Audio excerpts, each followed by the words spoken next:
Hell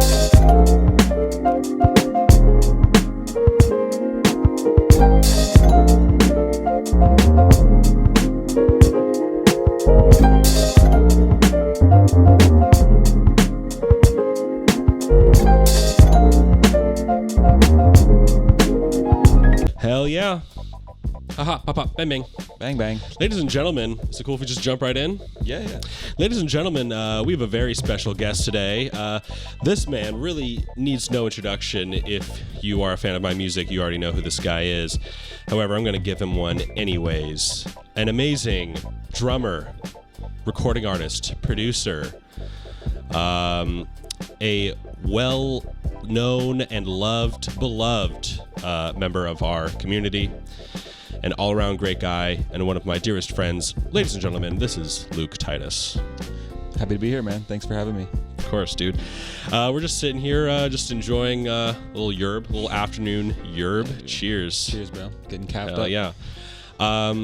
Luke is also my roommate. You've been living here since, September of last year? Yeah. Yep. Moved into the old Meridian residence. You're in Meridian, dude, and how's it been so far? It's been great, man. Honestly. No, yeah. All jokes aside, it's been awesome, man. Yeah, living with you and Eli has been really cool.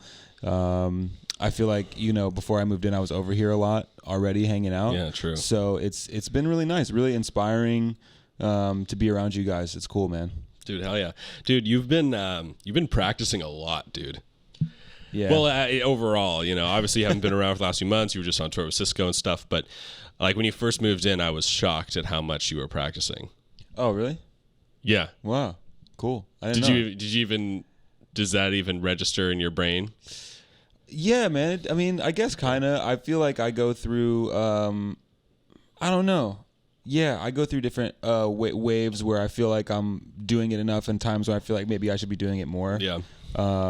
But that's cool. Yeah, that's cool to know that it came off that way. It definitely made an impression on me, at least. I can't say I'm surprised, but I think something. I was actually talking to Flanoffy about this. For those of you who aren't familiar, Flanoffy is an incredible recording artist, guitarist, the GOAT, dude, honestly.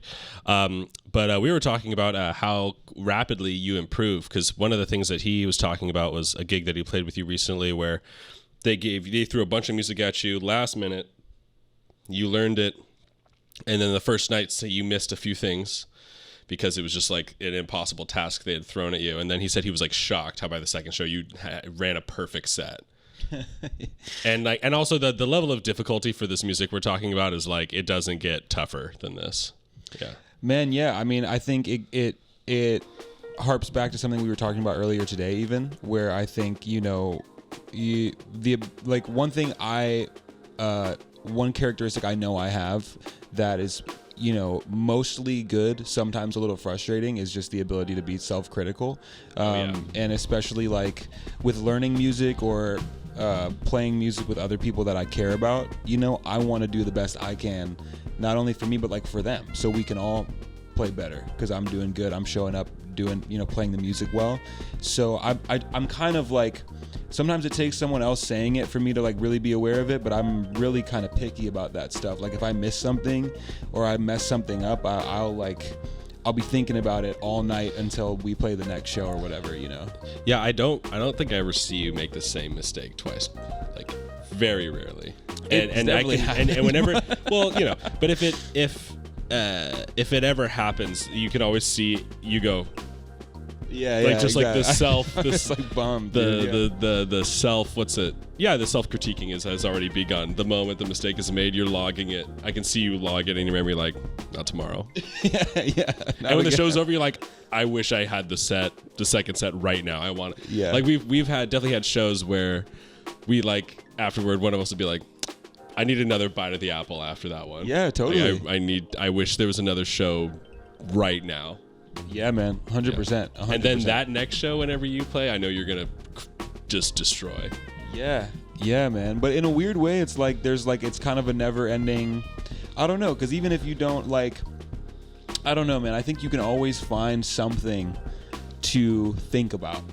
You know what I mean? Even Yeah. if you play a set and everything goes right, I feel like you can always find something to be like, not necessarily critical about, but like something to take away from something that. to improve. Yeah, something that like I learned something in this set. Now I'm thinking about something I wasn't thinking about before we played this set. Yeah, which is cool. Yeah, everyone always says you learn from your mistakes, but you should also be learning from stuff that goes well, because sometimes those are the best lessons too. It's like, oh, I didn't realize you could even do that. Yeah. You know? And one thing I say is a green flag about musicians that I play with is if they talk about the show after the show. Mm-hmm. Like, you do that a lot. Para does that a lot. Solo Smith does that a lot. Like, Solo's always like, man, like, I feel like this, we could like lock in more or whatever. Like, I remember we had a show, it was me, Solo, and Effa. We had it in Phoenix. And then after the show was over, we decided to drive home to LA because we didn't want to sleep in Phoenix and then drive all day and play the show. Mm-hmm. Like, so at midnight, we get in the van and we drive till 6 a.m. all the way here. And we didn't go to sleep. I mean, we did like maybe the last 2 hours, but the first 3 or 4 hours, we just talked about the set like for like more than half the drive. That's killing, man. Yeah. And I just never forgot that, because I was like, that is a green flag. Like, you know, if musicians are down to do that and like, you know, really going in depth and stuff. And I think that's something that I think you have that. You know, Para has that for sure. Yeah. And then, you know, Solo, obviously. Yeah. Yeah, man. I agree with you for sure. I think it helps, like, not only to not shy away from those conversations, because you can learn, like, just by being willing to talk about it, you'll probably learn something from that conversation. And also, I think it'll bring you closer to the people you're playing with. You know, it kind of like breaks down some of the whatever, you know, some of the unspoken things. It's nice to talk about, you know, and it can like bring up stuff that you wouldn't have thought about otherwise. And like seeing the music from different people's perspectives, I think is super important, especially if you're just starting to play first shows with a group. And like, in order to kind of, in addition to the self-critical thing we were talking about, but in order to kind of like grow with the group, I think it's awesome, man. I think it's really good to talk about what you guys are working on together. You know, I think it'll only bring the band closer together, in my experience, and it only makes the music sound better too, you know? Yeah, totally. You know, I also just wanted to ask you about like individually, you know, how you have gotten to where you've gotten on the instrument. You know, I've interviewed you before, but you know, I just know that there's inexhaustible knowledge from you about just like music improvement and how you do it. Just drink a lot of these, bro, really. It's just yerba mate. It's all caffeine. They're not paying us yet, but we love yerba mate. If you guys are seeing this, please send us some tea. Please. This shit is amazing. We're spending a lot of money on it right now, and it would really help us out. But yeah, dude, do you have like a time in your life where you like, if you could graph, like, if it's possible to quantify musical improvement, if there's a graph of like when the biggest blips are, the biggest like jumps in improvement, what years would you say? What years? I would say, honestly, man, I'll work from when I was younger. I'll start from when I was younger. I feel like when I first got into high school, I kind of was being exposed more to like some older musicians who were not much older than me, but you know, when you're young, 3 or 4 years feels like a big gap from, you know, you're a freshman in high school and you're seeing some kids who are seniors in high school like really play some shit. And I didn't really know, I wasn't as versed in the language, like the jazz language they were using, and just like the way they were playing was really foreign to me. You know, like I was kind of already into like rock and funk and some R&B and hip hop and stuff, but like I wasn't really into jazz in that way, like to have an understanding of it at all. So that really like was a moment where my perspective started to change. I kind of started to realize, oh, there's a lot that I don't know. I was really excited to be around people who were better than me. Like, you know, like people who just knew so much more about this language than I did. So that was like a turning point. And then all throughout high school, I feel like it was just a big time for me. You know, I had a teacher who was like showing me a lot. You know, we were studying mostly straight ahead stuff, but he was really willing to help me branch out and like find things I was interested in and like relate that to the stuff we were working on. Like even if we were working on more straight ahead stuff, he was really willing to like show me things outside of the curriculum that he knew I would be into. And I think that was like one of the most valuable times of my life, because I would find these guys who were like playing more modern stuff that I was super into. I was like, oh, I want to do stuff like that. Right. But it made me realize that all of this stuff that I think is so killing is actually very much informed by this tradition and the straight ahead stuff that like we're studying. That as a kid, it can feel like a little bit mundane. It can feel like, oh, why do I got to do this? I don't want to do it. Right. But really, it made me more interested in it because I feel like I could see how it related to the modern stuff that I was into. Right. So that was a really crucial time, like high school, all throughout high school. And at that time, who would those guys, those modern guys that you were into, who would those be? Like, were you into like Mark Giuliani yet? Yeah. Was that totally, like, man? Mark was drum and bass stuff, Mark maybe? was a big one when he was doing the beat music stuff. Kareem Riggins was another guy. Just seeing the crossover between like someone who was doing really killing modern stuff but had such a like crazy history in the jazz tradition too. Right. Those two guys were both huge for me. There's a number of cats, dude. Jamire Williams. Oh yeah. Eric Harland. You know, at that time, obviously Chris Dave too, Mark Giuliano, like you said, all those guys, man, like super big influences on me at that time. Nate Smith, obviously, who you've played a bunch with as well. Like, you know, I was like discovering these guys and also simultaneously being introduced to jazz as a student. So it was kind of crazy, man, because as a kid you just want to play the cool stuff that they're playing. Like you just want to play all the cool stuff. But I think my teacher did a really good job, like I said, of being like, yeah, this is cool stuff, but here's how they got there. Right. You know what I mean? And that was a really, all those guys, man. It was a really transformative, like, 4 years. You told me that that teacher had given you specifically some rudiments relating to some like Elvin Jones things. Yeah. That like really changed the way you played.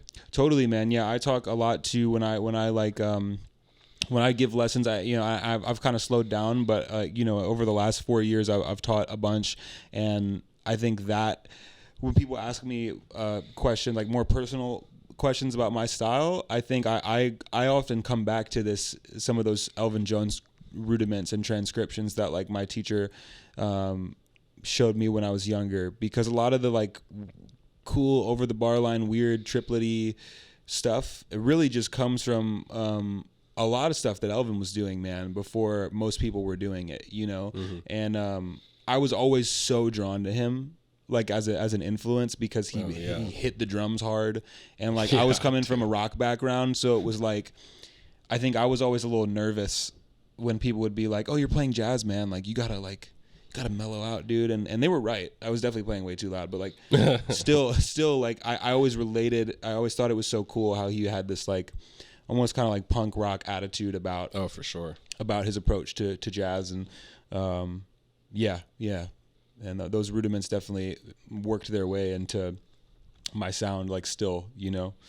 Oh yeah, dude. I think when I think of your playing, one of the big pieces of it is like your ability to play all kinds of shuffles, all kinds of triplet shuffles that are like, again, based on probably other things that you've heard, but you've like mastered it to where you have your own way to do it. It's definitely like a big part of your bag, I think. Yeah, thanks, that's man. in the Luke Titus bag, dude. Thanks, you got some man. signature shuffles. Yeah, and a lot of it is just like an amalgamation of like different people's approach to that same idea, you know, Right. and just kind of being influenced by everybody, you know, man. Right. Like there's there's not really anybody who I'm not influenced by.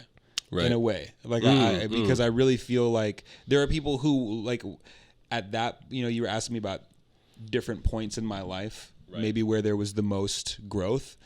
At that point, when I was in high school, there were a lot of like dudes who I was like super hyper fixated on, but like over time, I think there's not anybody who I see play who I'm not influenced by in some way. You're man. learning all the time. Yeah, because every approach is something new to think about.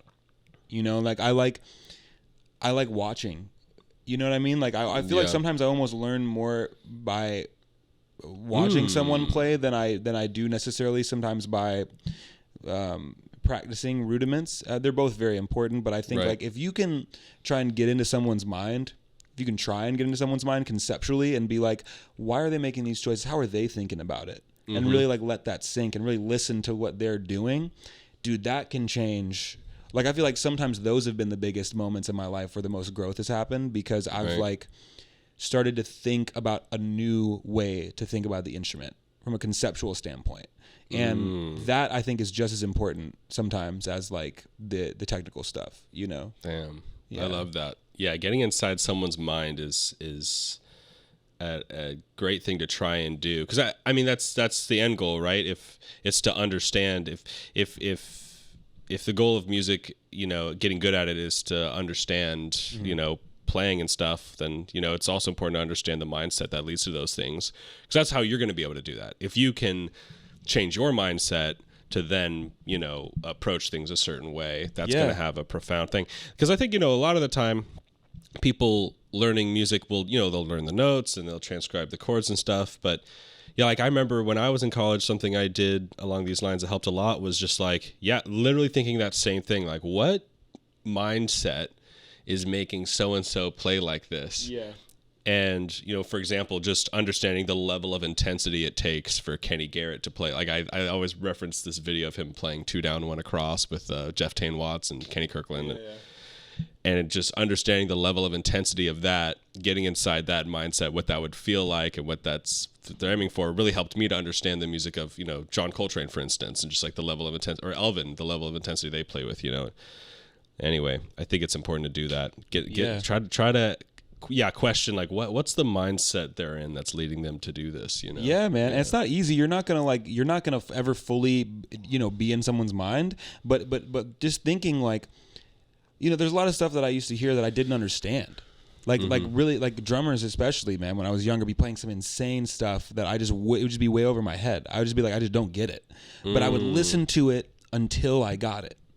Right. Like I would if I found something that I didn't understand what was going on, I would just keep listening to it. Because it'll make sense. You just have to allow yourself to learn it from their perspective. Because once you can see what they're playing from their perspective, the way they're hearing the music, and these are the rhythms he was playing, this is how he was hearing the phrase. Now you understand it. So now you understand what he's playing. It's not foreign to you anymore. And I think a lot of great drummers, I had to like spend time with the stuff they would do because it just didn't make sense to me at first. And then once it started to make sense, it's not like I fully was in their mind, but I learned something because I'm hearing something new that when I first heard it, it didn't make any sense to me. And naturally, that's going to seep into your playing, man. Like the more stuff you learn that at first you didn't understand at all, the better you get. I really believe that. Even if it's not like you're transcribing it directly, you know? Yeah, that's a good point. Yeah, it's like you should be aiming for the stuff that confuses you. Totally. You know? Totally. Like, that's what I used to do. I mean, I still do it, but I remember like that was something my teacher in college explained to me one time. He was like, when you're listening to music and you're looking for stuff to study, hit pause when it's confusing. Like, don't just blow past that stuff. And then eventually you should get to a place. And for me, this is mainly harmony, because I was, you know, in this case, that's what I was developing it for, but with rather. But yeah, I'd be like listening to like Mulgrew Miller or whatever, and then hit pause, you know, probably in the first 10 seconds, you know, and just try to get to a place where you're never hitting pause. That will never occur. There will always be something else, but that was a good rule. That's a great rule. That's a great rule, because I think the instinct, especially like as when I was younger, was just like move past the stuff you don't understand to get to the fun stuff. Oh yeah. And like, you know, I know you talk about practicing a lot, and I think like the fun stuff isn't always the stuff that's making you better. And I think that's like you know, I think that's just understood generally in good practice. It's not always true. You can have fun while you're practicing. Yeah. And that's totally valid, but I also think it's just speaking to your point. You're gonna be frustrated. Don't blow past the stuff that confuses you. I agree with that wholeheartedly. Yeah, man. Totally. Yeah. Like practice is going to be like, if you're gonna make a life out of it, then all of the emotions of your life are probably going to seep in at some point. If you're going to be doing it every day for decades, there are going to be days where you're upset. There's going to be days where you're really happy. There's going to be days where you're stressed. There's going to be some days you're going to be frustrated. Some days you're going to be like just killing it and feel like I'm fucking on fire right now. And you finish a practice session, you're like bouncing off the walls, like hell yeah, you know? Totally. And then some days you're like so tired or whatever. You don't want to do it. You Some just days don't you want don't to want do to it. do it. Yeah.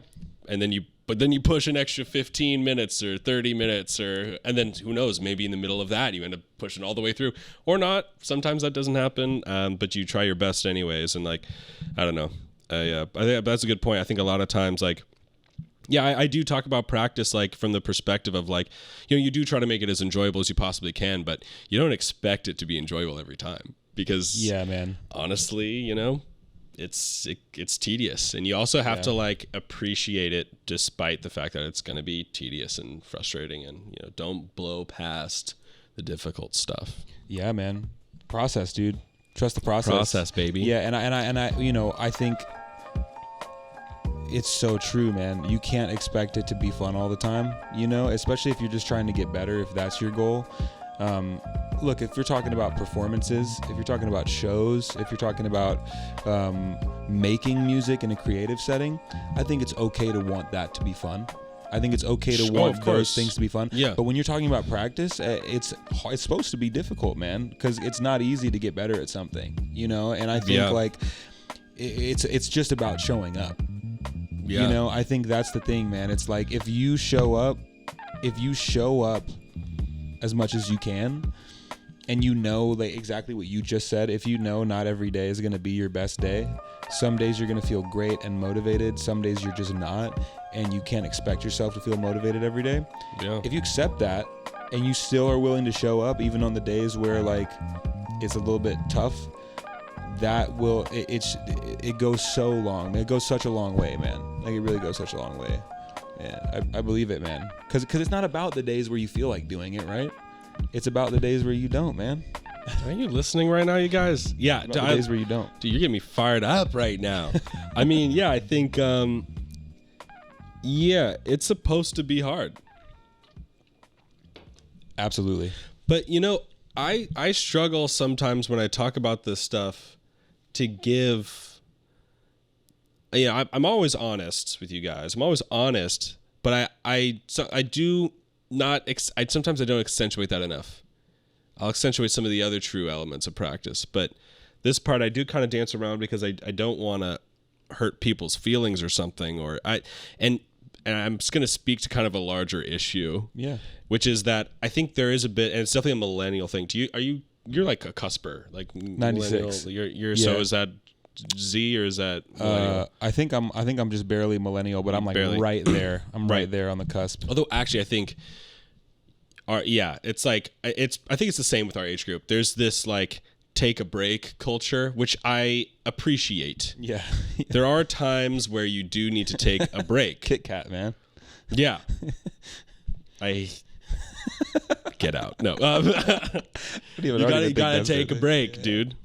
And you need to eat chocolate candy with wafers inside or something. No, you need to, so I appreciate that, the notion of self-care and et cetera. But wait, you mean it about eating the chocolate? No, God damn it, Luke. No, you mean no. Yeah, my bad. Sorry. There's definitely like a self-care thing, like conversation that's like a very millennial thing to talk about, and it's like always on.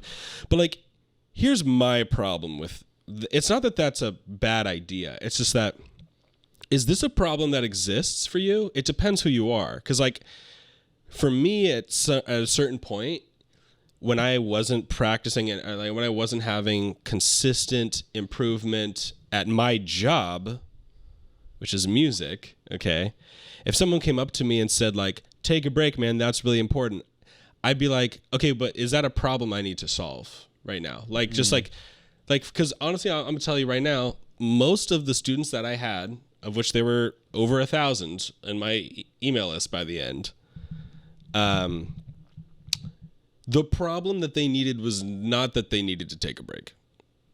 It was usually that they weren't practicing enough because they were anxious about it. Yeah, totally. And you need to eliminate the anxious part or the overwhelming part, or that's usually the problem that people need to deal with. At least now, again, that doesn't mean like taking a break isn't important, but it's not like these students were practicing 6 hours a day and they were burning out. Totally, dude. How often is that a problem with music development? I don't see that very often. Yeah, man. Yeah. I have seen that with certain people. Like I remember at my music program, there were some kids that were trying to practice 8 hours a day. Yeah, on some whiplash shit. And then they were burning out. Yeah. And then they wanted to quit. That does exist, but a very low percentage. So whenever I'm out in the music scene and people are saying to me like, Kiefer, you gotta, man, like, don't you ever want to take a break? Aren't you like working really hard? I'm like, if you saw how I operate on a daily basis, you would not say that. I'm very consistent. I get something done every day. Yeah. Every day. I never have a zero. If it's not beat making, it's this. It's podcasting. It's making something creative every day. But this notion that it's like, I don't think I work that hard. I'm laying around, I'm watching TV, I'm analyzing comedy, I'm playing chess and fucking, eating out too often. I need to work on that. But well, you love what you do also. I do. I love what I do. Yeah, man. Yeah. So I would imagine it doesn't always feel like work. No. Even when you are working. And if I burn out, it's never because of the external activity. Yeah. It's because of what I'm thinking about. Yeah. And I can play music and have the most positive thing. I can also play music and be really negative. And that's what the burnout is. It's not the music. It's how I'm doing the thing, Yeah, man. Anyway, but to your point though, I need to be a little bit more realistic, I think, sometimes when I talk about practice, because I can be like, make it fun, which I do believe in still. You do want to make it enjoyable and like smooth. You should have a plan. You should be organized. Like there's so many ways to do that, but also like, I think sometimes we're a little bit too soft about like it is supposed to be difficult. Yeah. It is supposed at times. I think there's levels to it, man. There's levels to it, and I agree with both sides of the philosophy. I think I agree with you on both ends in terms of like sometimes you need to take a break, but oftentimes it's not for the reasons you might think. Like sometimes you might actually need to take a break because you're tired and you need to rest, or you're like physically, mentally not in a good headspace, and then it's really important. But generally speaking, when it comes to practice, I think both things are true, man. It's important to find ways to have fun when you're practicing, and it's also important to accept that there are levels to it, and at a certain point, if you want to continue to improve, it will be difficult. Like for example, like when I first started playing, I think one of the things that got me practicing the most when I was a kid was playing along the music that I loved. And that was fun. So it didn't feel like practice, even though I was getting better every day because I was playing drums all the time. But all I would do is just put on a song I loved and learn it. And I was having the time of my life. And it wasn't until I started getting better and maybe my ability kind of toppled off and I wasn't really getting better just by playing along to songs I loved anymore. It started to become a little bit more difficult because getting better became more difficult because I was getting better. Right. So and it's crazy to think about, but it may be, at least in my case, the better I got, the harder practice became. And if you're really gonna like go on this journey of like I want to be a musician forever and this is what I want to dedicate my life to, keep going. You kind of have to accept that, man, because the better I get, the harder it is to practice. And also the reward keeps increasing. The reward, 100%. I mean, it only gets more enjoyable as well. Both things are true, man. That yin and yang, like the harder it gets, the almost like the more fun I'm having. But you have to, but I'm like into that though. Like on some if you're not fired up right now, on some weird shit, like the harder it is, I enjoy that more. Like I enjoy that challenge, man. Yeah. And I really feel like at first, just really quickly, like you asked me, like, what are the periods of your life, if you were to look at a graph, like where you've gotten better the most? Right. In addition to like when I was in high school, I would say the last 4 years, man, I've gotten better. I've gotten exponentially better in the last 4 years than I feel like I had in a really long time. Mm-hmm. And a lot of that is being around people who are really fucking good, man. Mm-hmm. And wanting to be better because I know I'm around people who strive for greatness. And like that, and my same teacher in high school used to tell me that, dude. Like it got to a point where he was like, I think he even told my parents at one point, he's like, Luke just needs to be around people who are better than him. Mm-hmm. You know? And that, you got to do that, man. You got to do that. I love, like, there's nothing I enjoy more than just seeing people who are great, you know?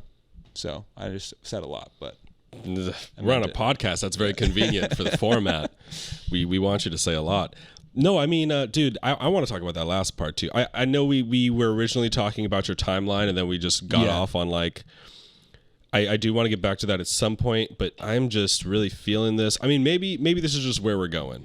We're just talking about this now.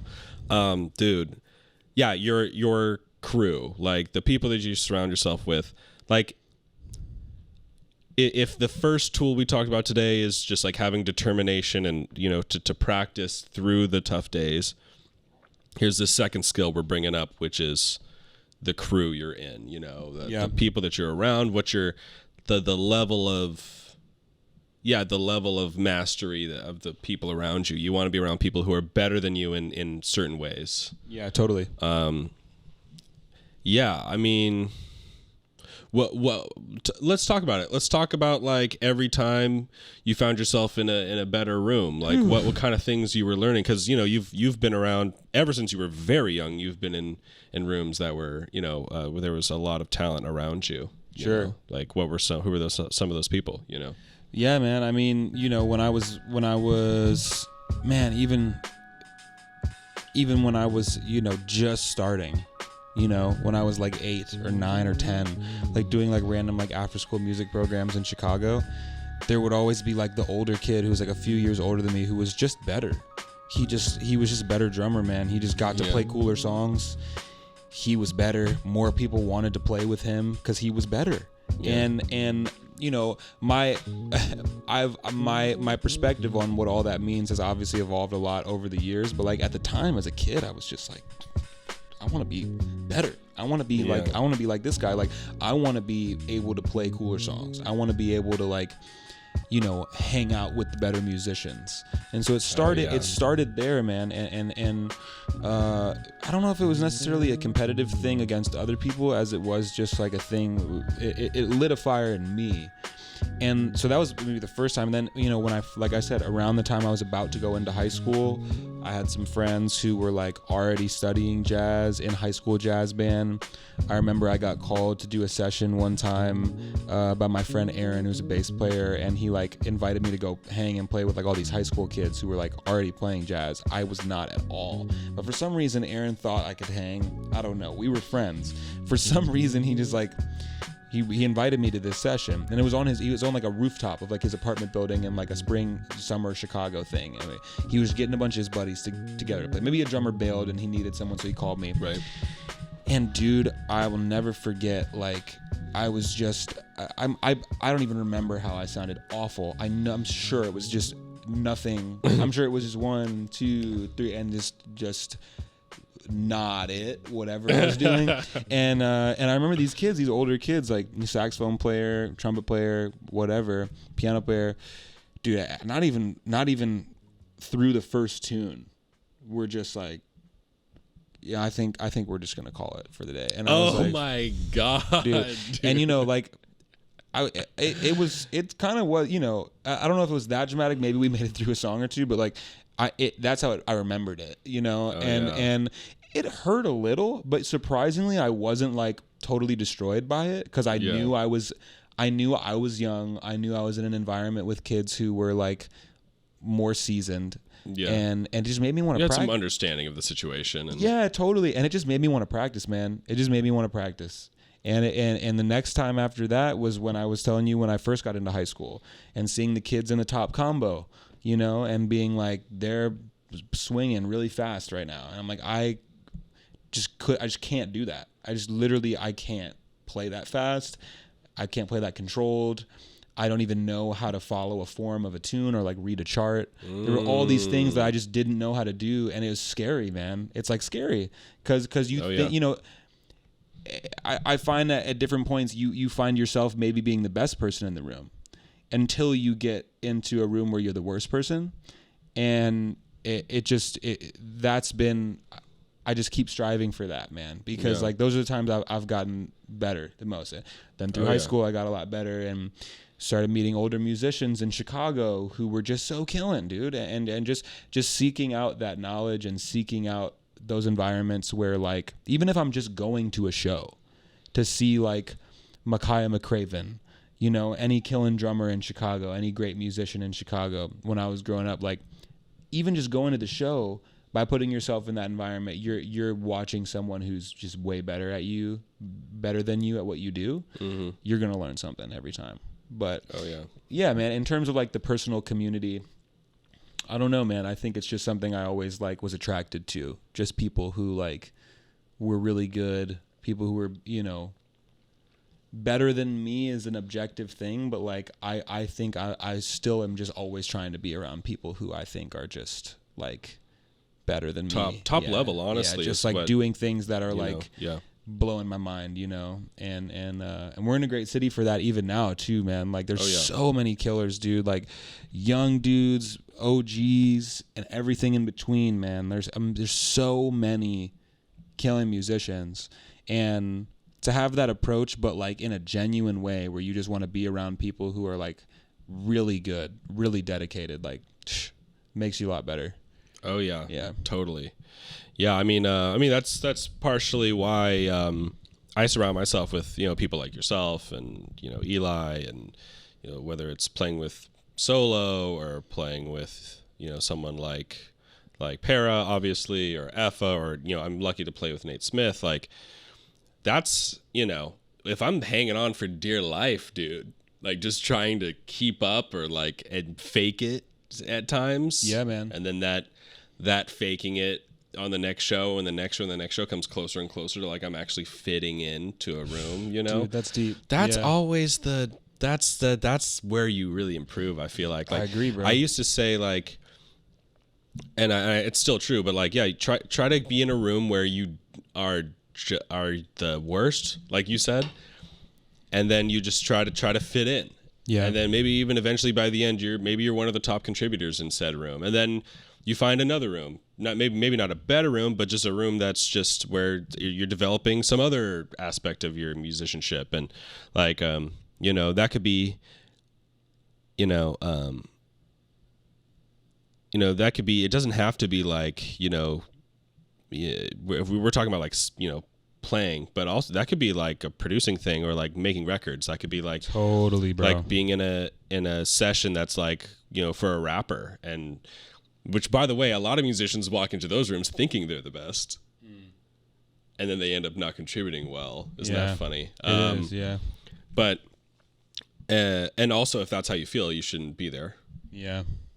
And also, if that's how you feel, you're probably not going to end up actually contributing well, because that means you're not showing understanding for what everyone else actually needs. You just think that you just think your idea is the best, and it turns out that maybe you don't need to be shredding on a thing or whatever. Well, there's like a genuine humility to all the stuff you're talking about, right? Like it's something that kind of can't be faked. You know, like it's okay to have imposter syndrome. It's okay to be like, man, these guys I'm around are so killing. I can't even believe I'm on this gig right now. It's good to be in those positions, like you said, because I really do believe that. And there's a balance there. There's a balance there where knowing you've put in a lot of work, and knowing that, like, trusting the people you're with, knowing that they want you there. You know, you shouldn't question like that, but just being like, wow, these guys are really good. Like I'm a little nervous. Like I really want to like do well. Maybe this music at first was a little over my head.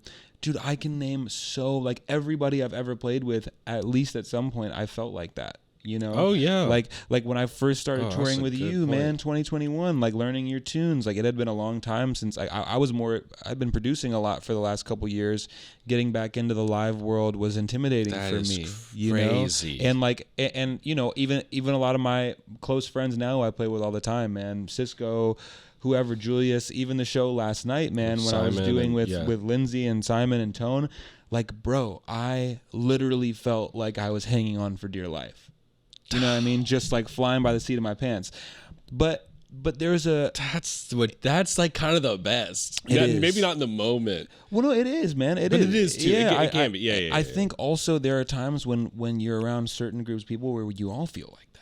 Yeah. And then you can also really tap into some crazy magic when it becomes this, like, you know what I mean? Like, whoa, like we're all kind of when the space between what you know and what you're aiming for is just the right amount of distance. Yeah. And everyone's just pushing a little beyond what they're able to do at the same time.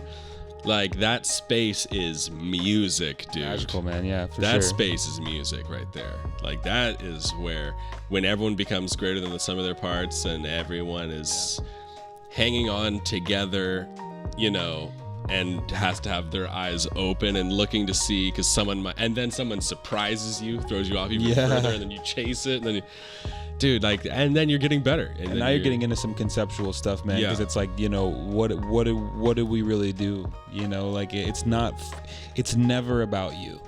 Yeah. Like, and it's kind of a double negative when we talk so much about like practicing and how important it is to work on yourself. You're almost doing it like the ritual and the dedication is to serve something that has absolutely nothing to do with you. You know what I mean? And I think that if you get a group of people together who are all serving just this sound together, you're kind of letting go of doing anything for, I gotta sound good, I gotta, there's always going to be some parts of you that want to sound, and that's not bad, but like ultimately when you're talking about the stuff you're talking about, achieving these, like pushing for something greater together, you kind of gotta not really think about yourself very much. You kind of gotta let go, and you're starting to get into some kind of wild philosophies about it, but I really feel like that's an important thing I tried to remember early on when I would be confused about like how I was feeling when I was playing. Maybe I'd be in my head, or maybe I'd be like overthinking something. I would just always try to remember, like, it's not about me right now. Like, I just gotta close my eyes, just listen, and just like try and do the best thing I can do in this moment for the music, not for me. But for like for the music that's happening, that always helped me. I don't know if that had anything to do with what we were talking about. I mean, I feel like that's always relevant. Yeah. I mean, honestly, I was so into that idea. I can't even remember where we started, but I'm down. Same. Yeah. I mean, I'm down, bro. I guess because you were talking about the space, just yeah. I don't remember how we got there. Yeah, I guess we were just talking about like playing with people that are better than you in certain ways, or maybe they're more developed in certain areas, and then that can result in hanging on for dear life. But maybe everyone feels that way. Yeah, and then we ended up here. But I mean, it's important to surround yourself with people who are, whether it's on stage or in the studio, or also just like in life, dude. Yeah, By the way, we got to have a backyard show here soon. I'm trying to throw one with Paul Cornish, actually. Paul, I want him to come out here and play. Let's do it, man. Because he's dropping a record soon. Legend. And I want to start seeing him play some shows around town. I want to play one here because I want that at our house. Hell yeah, dude. That's a bad dude, man. Yeah, he's the baddest keyboard player to me. And but whenever we do stuff like that, whenever I have Paul play back, I've had Paul Cornish play back here. I've had Jake Sherman played back here. Jacob Mann's played back here. Huber's played back here. Has Cisco played here yet? No, he hasn't. We played ball back here. Yeah, me. Oh, yeah. We gave him some work, Cisco. Dude, Cisco's talking shit about basketball, dude. I keep hearing like people like rumblings about, Cisco says he's this, Cisco's that. I'm like, where was that when he was here? Cisco, I'm talking to you right now. Anyway, well, I just called him out on my podcast. Anyway, yeah. I don't care. Screen grab it, put it on an Instagram, send it to him. I don't care. We're having a tournament. We gotta have a tournament. Yeah, we gotta have a little like tournament. 1v1, 2v2. But anyways, yeah, we've had some keyboard players back here. I'm trying to think of who else has been featured back here, or even obviously you and Eli too. Yeah, the two of us also clearly, and then drummers that played back here. You've played back here. Who else has played back here? Will Logan's played back here. Will, shout out Will. I'm trying to think. Abe from what's his last name? Jake and Abe. What's Abe's last name? I don't know, bro. Whatever. He's great. And then God, who else has Brian played back here? We had Brian Richburg's birthday one time back here. Oh yeah. Shout out Brian. Brian's birthday. Also Shout out Brian Richburg. We had we've had some killers back here. I don't know why I can't think of anybody right now. No, man, dude, that's already that's already a big the list Ox, right Lenny there. the Ox has been back here. Lenny, I remember one of the first times I was ever here. One of the first times I ever played here in your backyard was a jam session, and DJ Harrison played drums. DJ Harrison's played back here. Yep. Yeah. So yeah, we're just always trying to surround ourselves with good, and then the heads that have been through, like not even to play, but just to hang out, has countless, been ridiculous, dude. Yeah. It is a long list. We need to get a guest book. We gotta get we gotta get a Polaroid and start doing like a wall of imagine how full it would already be just dude of homies, man. I've had so many cool heads pull up, but it's all good, man. I mean, I feel like it's just the beginning, So it's just the beginning.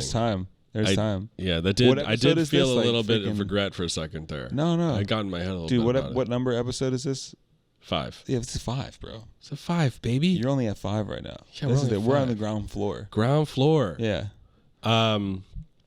Man, dude, I wanted to ask you this question. Yeah. Do you think that being into sports, which you are, a big basketball fan? Yeah, absolutely. Some baseball as a kid as well. Yeah. Yep. You are a Sox fan. That's important. Yeah. You're from a sports town, from Chicago. Yeah, absolutely, man. Do you think being into sports helped you? You saying about practicing through, through frustration, practicing through, the tediousness and the pain of practice. Do you think doing sports helped you with that? Just competitiveness and intensity or whatever? Absolutely, man. I mean, we talk about it all the time, and I think it's one of the biggest and most relatable metaphors to me for music is thinking about sports and competitive athletics. I think it relates so directly, and particularly team sports. Not as much individual. I'm big into skateboarding too, but I feel like I don't always relate as much outside of the practice with that. But when you think about the team sports, that always is a big one for me, man. Whether it's practice and working through, tough days and just showing up and knowing that a lot of what the practice is just showing up. I mean, that's such a philosophy that all the best athletes, you hear stories of the dudes who were at the top of the top, and it was just they were just working harder than everybody. And that was it. A lot of times that was it. They weren't even the most talented. They were just outworking everybody. And that's kind of a comforting feeling in a way, because that it's not as much about this random kind of God-given thing as it is about just your willingness and your drive to be better. So I think that's huge, man. I think that sports analogies, and I say team sports because it's what we were talking about being a part of a group. You could be we said this earlier today, you could be the best player on a terrible team and it doesn't matter, Yeah, that's true. So you're only as good as your team, man. Absolutely, man. And that speaks to, you touched on some cool shit, man. It speaks to the people you have in your life outside of music.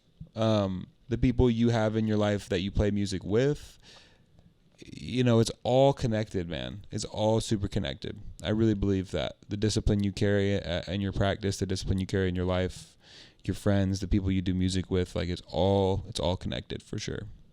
Yeah, man, dude. Yeah, couldn't have said it better myself. Yeah, you're only as good as the team that you're on. That's like a thing that I'm really into as an idea.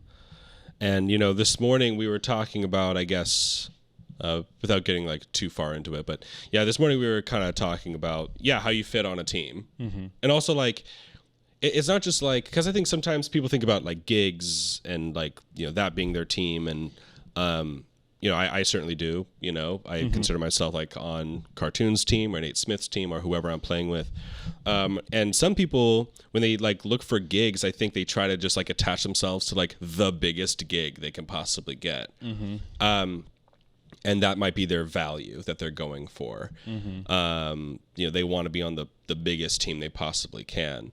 But like, for instance, I know in my career, like whether it's, and kind of going a little outside of music and kind of more into like the industry sort of conversation, like I was mentioning how like I used to be on a certain agent's roster and then I never got booked one time, but this agent was like one of the biggest agents I could possibly have. Yeah. And that was like what I thought would have been like a championship team.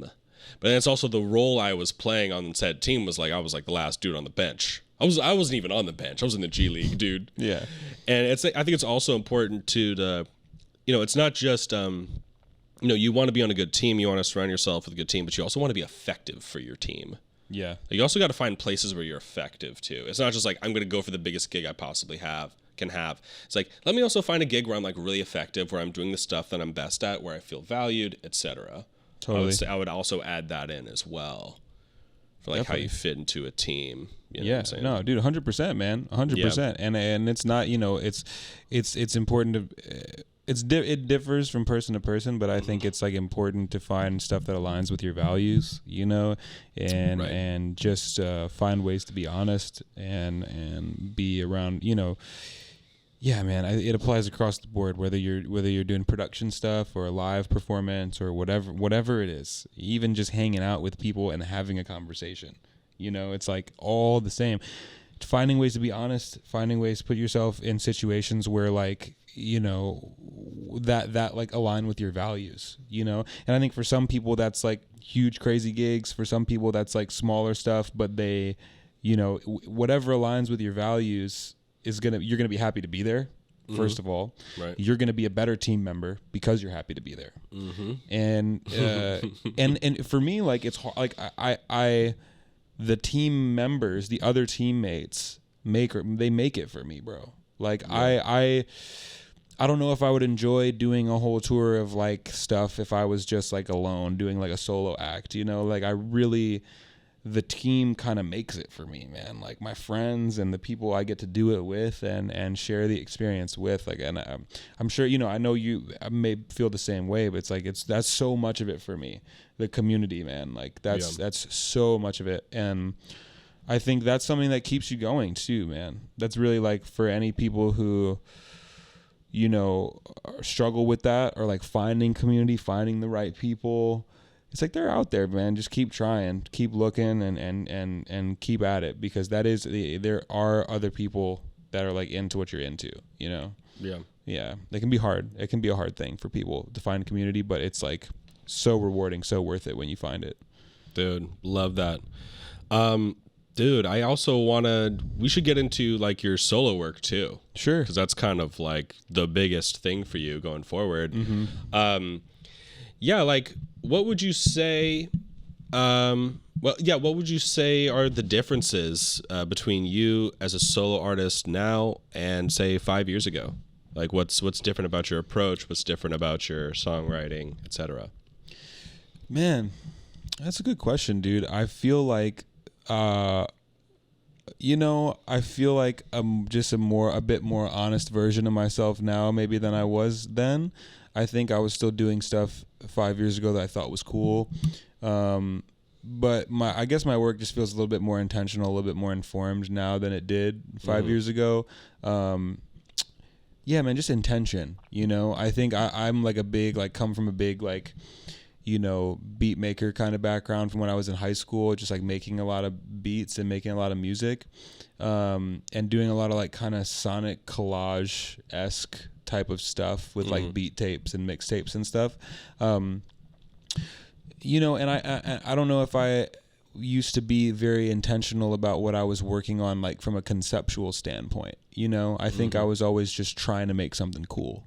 Right. And I think at times it came out cool. At times it came out in way, as something that maybe I look back on, I'm like, oh, that was not really my favorite thing I ever made. But like, first of all, I don't have any, I appreciate all the stuff I've made regardless. Yep. But, I think now, it had been a while, I hadn't put out a solo record in like 4 years, so it just felt different, man. It just felt different this time around. I think I have a better understanding now, like sonically what I'm going for, genre wise. I think it's a bit more specific. It's a bit more like cohesive as a sound, what I'm doing now. And I think conceptually from like a story kind of what I'm trying to say standpoint, I think it's also just a bit more cohesive. There's more of an intention behind it.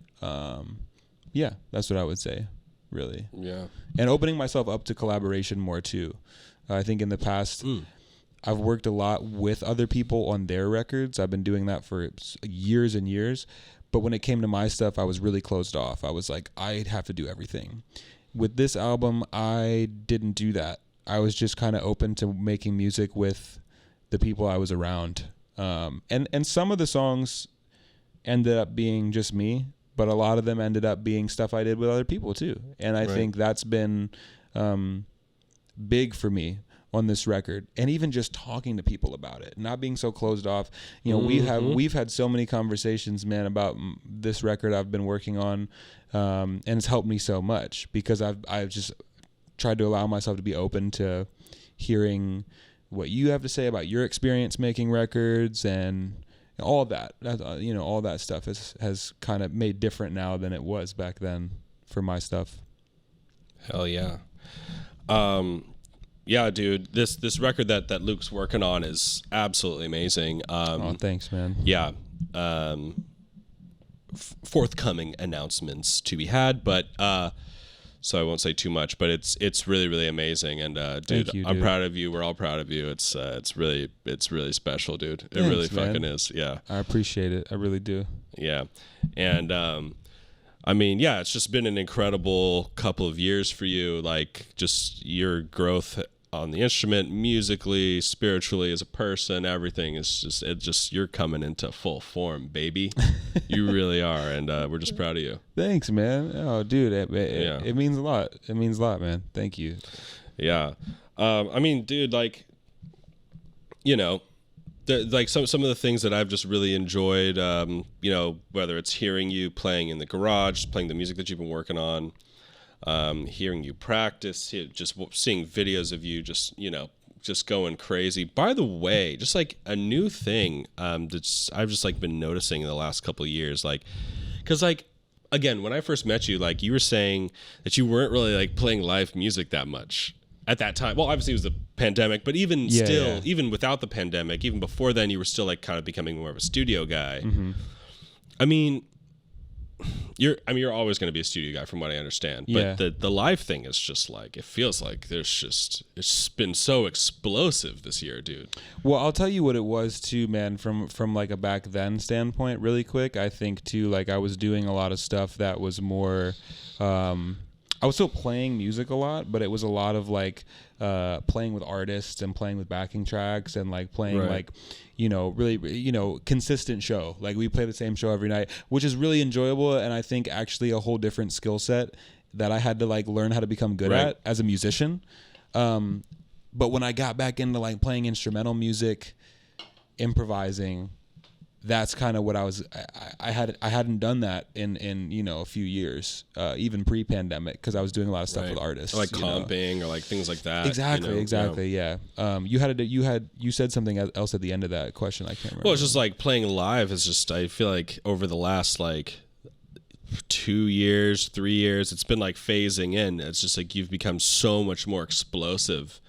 Because I remember and you're already extremely good to begin with, obviously, but like our US tour back in 21, I remember you playing amazing pocket, comping great, everything great. But then if I look at videos of there's a video of you, who were you playing with? It must have been with Cisco, and just absolutely smashing. Or when we were playing it at the Blue Note, and just you taking a drum solo where it's just you're gonna take over for 5 minutes and just go as hard as you possibly can. It's the intensity has been dialing up over the last 3 years, little by little. Because at first I think you almost were approaching it like it was you were playing more parts and things like that. I don't know. Yeah, man. Maybe that's not a question. Maybe it was just an observation. But sure. You've been getting it's crazy how you improve. Well, and I think too, man, some of it is letting go a little bit too, and being around people who make me feel safe to express myself and not afraid to take chances. That's a lot of it, man. Yeah. The more I get comfortable with who I am as a musician and the people I'm around, I just feel like I can express myself without having to be afraid of what people are going to say or think. Because that's really what I hope to do, is express myself honestly, which means it doesn't matter who says what or, who cares about what you're doing. It just, and I think, yeah, man, for whatever reason, I think it's just been, I've had more space to allow those ideas to kind of just grow a little bit and get a little bit more freaky, bring out a little bit more of the rock, punk, math side of music that I've always kind of been into.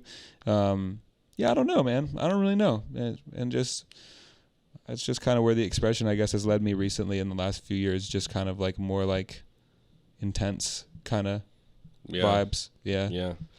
That's one thing I really, really dig about your playing is because I like to do it too. If I'm feeling a little pissed off, I'll just play that. Oh yeah. If I'm having a great day, I'm going to play that. If I'm whatever, if it's, I like that about your playing, is that you allow yourself to play really emotionally, and that always makes it so easy as a musician that's playing with you to know which direction we're going in. You know what I'm saying? And I'll just go there, and and it's just dude, it gives the music direction. It's it makes it fun, it makes it explosive, and dude, it's a spiritual thing, man. It really, and it's interesting, man. This could lead to a whole nother, we don't have to go all the way down that rabbit hole necessarily, but you want to learn how to play parts well. I think that's a very important thing as a musician, to know how to play your role in a way that serves the music. And then you also want to be able to be emotional and express yourself, because that's, a lot of times for me, it feels like the point, I just I want to just say something, on the instrument. And it's so much easier said than done, man. A lot of times even just saying anything. Doesn't even matter what you're saying, but just saying something on the instrument is a lot harder than it sounds, man. Yeah, saying an idea. Really saying some shit. A thought. Yeah. And conveying it clearly. Not an easy thought of thing. any kind. Yeah, dude. And exactly, bro. It's not an I know we're getting heady, but it's not an easy thing, man, to do. This is interesting, yeah. Yeah. Dude. Yes. How do you convey a thought and an idea on an instrument? And I think, of any kind. And I think to me a lot of that is just how being honest. Yeah. I'll see people play sometimes who sound good, but in my mind I'm like, man, I just want this. I wish this dude would just say something right now. It sounds good, sounds good. But I really the shit that moves me when I listen to it. My favorite musicians are the dudes that are they're talking, they're saying something when they're playing. Yeah, that shit moves me, man. Oh yeah, yeah, man. Yeah, those are two different things, aren't they? Having good tone, having good time, that's sounding good. But then there's a difference between sounding good and saying a thing. Yeah. And I'm by no, I feel like there's exponential ways to grow on both sides. Oh, and I think man. they're both very important. So I don't mean to sound preachy about it either. No, I mean, you know what's ironic? I think it's actually the opposite for me.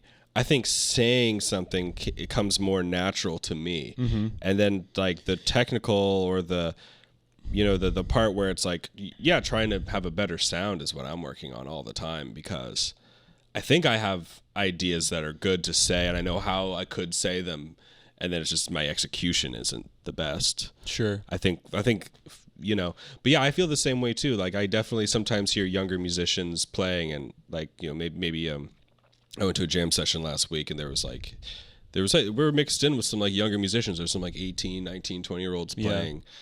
And I definitely noticed that, like with some of the younger guys, is like they're just filling the space, you know, which like I remember when I was that age, I was just trying to fill the space. If it's a 32 bar form and I have to solo for 32 bars, I need to just hang on for these 32 bars and play correct notes. If it's a F7, I gotta play the right notes for that, and then the next chord is a B flat 7. I gotta play the right notes for that, and it's C minor, and then it's E flat minor, and then it's A flat 7, whatever. And I just have to play correct notes for 32 bars. You know, I get it, but yeah, it's like funny. It's looking back on that, it's being like, oh man, yeah, like we gotta actually like at some point get to the other stuff, like play something from your heart, man. Something from your heart, something from your brain, from your spirit, from your wherever. That's like saying something, you know. Yeah. Like, I feel similar to you too. Yeah. Like I feel like it comes more naturally to me to play emotionally. Yeah. And I think sometimes I'm like reaching for something that I can't do, or like a lot of times a motivation for me to get better from a technical standpoint is so that I can express more emotionally. Because the better I get from a technical standpoint, the more tools I have to like express myself. And a lot of times I'll see dudes just burning just because their facility is so amazing. They can do anything on the instrument, and they're coming from a spiritual place. So like they're not they can say anything because they're not limited by their technical ability to emote. That's how I feel when I hear someone like Patrick Bartley play. It's just like the alto player is just like, the dude is playing so emotionally, and the technique is so insane. And it's just like, it's super explosive when someone can do that. Absolutely. I think you do that. I think, you know, I think Julius does that. I think, Brian Richburg, 100%. Brian does it, absolutely, yeah. You know, Para does that. Para Kristich, yeah. Yeah, man. Shout out Para Kristich. He should be right here, dude. That's our boy. He should be right here. But anyway, yeah, no. There's a quote I think about all the time. There's a, you know, I always be like, you know, watching masterclass videos on YouTube, just of various practices. In this case, it was some writing professor, some creative writing professor, some college, talking to grad students about how to write well. And he said something that I think about all the time. He goes, okay, if you're a grad student, you've already graduated college, you've already written 1 million essays, and if you're in creative writing, short stories and poems, and like, he's like, you all know how to write. Like, you all have good technique as writers. But how many of you know how to talk? Dude, say it. How do any of you know how to say something worthwhile? Yeah. And like, I think it's the same as he was a little harsh in his phrasing, but the idea is so important. I think like in music, so many people know how to write, right? Or which would be like play. So many people know how to play, but how many people know how to talk? How many people have something interesting to say? And think about, because we all have something interesting to say. Yes. Everyone has an interesting story, but a lot of people don't be sharing their story when they make music. Yeah, that's crazy to me, dude. And what I will say, tell your story. What I will say, this makes me think about too, is something I think about often, which is like, I would 100 times out of 100 times, if there are two musicians and one of them is like super technically killing and the other one is not very technically killing, but the one who's not technically killing is like being honest and saying something, I would rather listen to that every single time. Oh yeah. Every single time. And then if you also have both, you know, like there are those guys. Justin Brown is another one of those guys.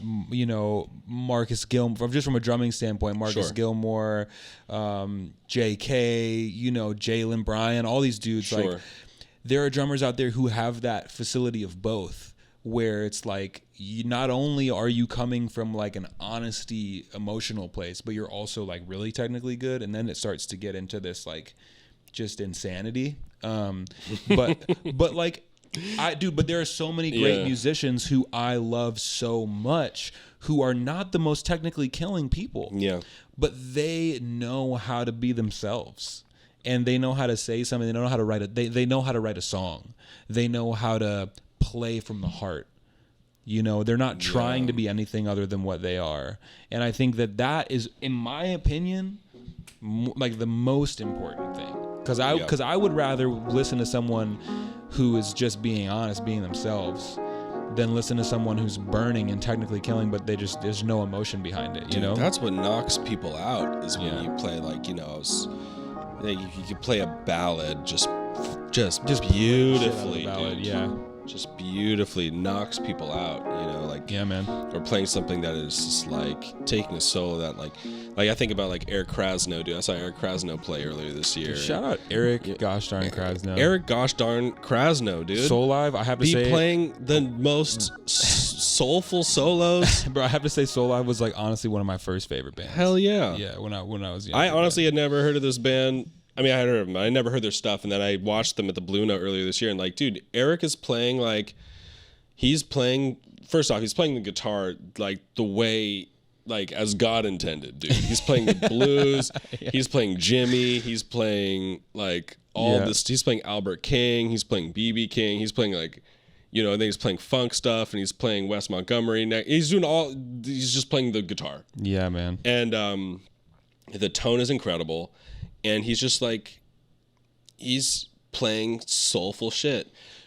Now, other guitarists could look at, I mean, he's one of the great guitarists. I'm not trying to downplay it, but like, you know, is he, you know, the most unbelievable like tour de force guitarist you've ever seen? No, but like he had like, the place was going nuts, dude. The proof is in the pudding. He plays he's like moving with intention. There's a room of 200 people that were losing their minds. I mean, it's just like, that's it. He plays from the heart. He plays with intention. He plays from the heart. He plays from the soul, dude. And he means what he says. Oh, hell yeah. That's the thing, man. Like, yeah, man. Oh gosh, that brings me back, man. Like, it's so funny, man. Because like even when I was younger, me and my boy Brian Sanborn, shout out Brian, like we came up together discovering a lot of that stuff together, man. And even as a kid, listening to Eric play on records, there was this Soul Live in Tokyo at the Blue Note Tokyo record. There was this solo he took on this song on that record. Man. It's called Steppin'. That I could sing the entire solo right now, the amount of times I listened to it. No, I swear, like I was obsessed with it. And I didn't even, it was just because it was just sick, dude. It was emotional. It just got me going as a kid, man. It just got me going. I was like, this is so killing. And it wasn't the most like playing every note possible thing. It just wasn't. It was actually just like really soulful, you know, and really like intentional. And that's what it's about, man. A lot of times, you know, going back to Elvin, I think that about Elvin a little bit. You know, like Elvin was also incredibly technically skilled, but like when you think about like Tony and Max and Philly Joe, you know, like really Tony and Max were so precise, man. Just like. And not when they wanted not to be, they were, but like so dialed. And I think Elvin just brought this just like, just this attitude to it. You know what I mean? And that, I don't know, man. There's something. All of the colors of that you could possibly put on a canvas are covered. You know, when we're talking about those old school cats, because even Tony and Max, they could all be super emotional too. But like, I don't know, man. I'm just thinking about Elvin. I feel like he was kind of like that, man. The most spirit on the instrument. Like it doesn't get better than that. Elvin's my favorite. You don't have to tell me twice. But yeah, it's like, dude, there's a lot of people that can play, but who can talk, dude? Sure, yeah. Who can talk? Like, who's got some shit to say? Yeah, man. Who's talking shit? Who's talking shit? Talk man. some shit when you play, man. Yeah, totally. Like, you know, I mean, it's an expression, but you know, Elvin is saying all kinds of amazing things through the instrument, dude. Like, I think about I can think of fills that he played just off rip that are so iconic. Dude, like the fill at the end of you know what I'm going to say, the one Love Supreme, maybe. Oh, that's There's the one, dude. Oh, like, yeah. Going into Wait, which one? John's solo at the beginning, like after the first. Just the like, just rolling triplets all the way into the downbeat of his. Like, I don't remember if it was like Acknowledgement or like which song. Maybe it was. Resolution. Yeah, man. Like that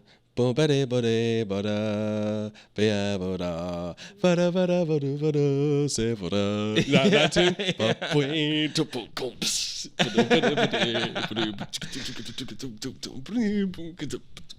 You know, just like all that stuff. Totally. I was thinking the one on a Wayne tune. Is it Witch Hunt? I think it's Witch Hunt. Is Witch Hunt the go? He does this fill where it's like the fill is just 4/8 notes. Like if you were to play it normally, you go like skat gum gum psh, like it's just do 4/8 notes. He just goes sklat gum gum psh, and like, but you know what he meant. Yeah. And so totally. by the time he hits the downbeat, it's like a full 8th note late at that point. Totally. I can't remember who was on bass. I guess it was Ron on bass. Not phased. Just, you know, like, oh, that was the and. Because he plays on like 3 and 4 and is what the phrase, what he meant. Yeah. What came out was, instead of sklat gum gum, she goes, sklat gum gum. Yeah. And Wayne catches it Everyone's too. with him. Yeah. Everyone caught it. I mean, yeah, dude, that's having something to say on the instrument. Oh man, find it.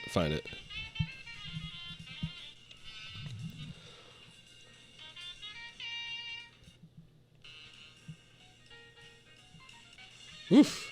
I think you're right. Yeah, Resolution. I think you're right.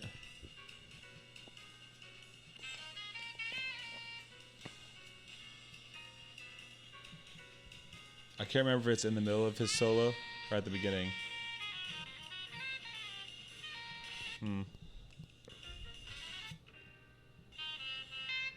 Anyway, it's got to be in there somewhere. I can't remember where it is, man. Wait. Let me show you the one in Witch Hunt that I love. Dude, you know what's really cool about A Love Supreme? Oh. You got it? No.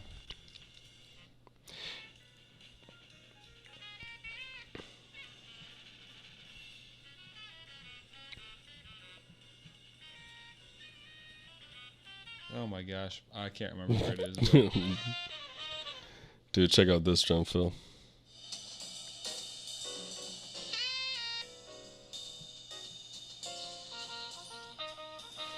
Get a little later. So the fill starts on B3. It would be like scat dum dum psh is like what's implied. But here you go, ready? Right here.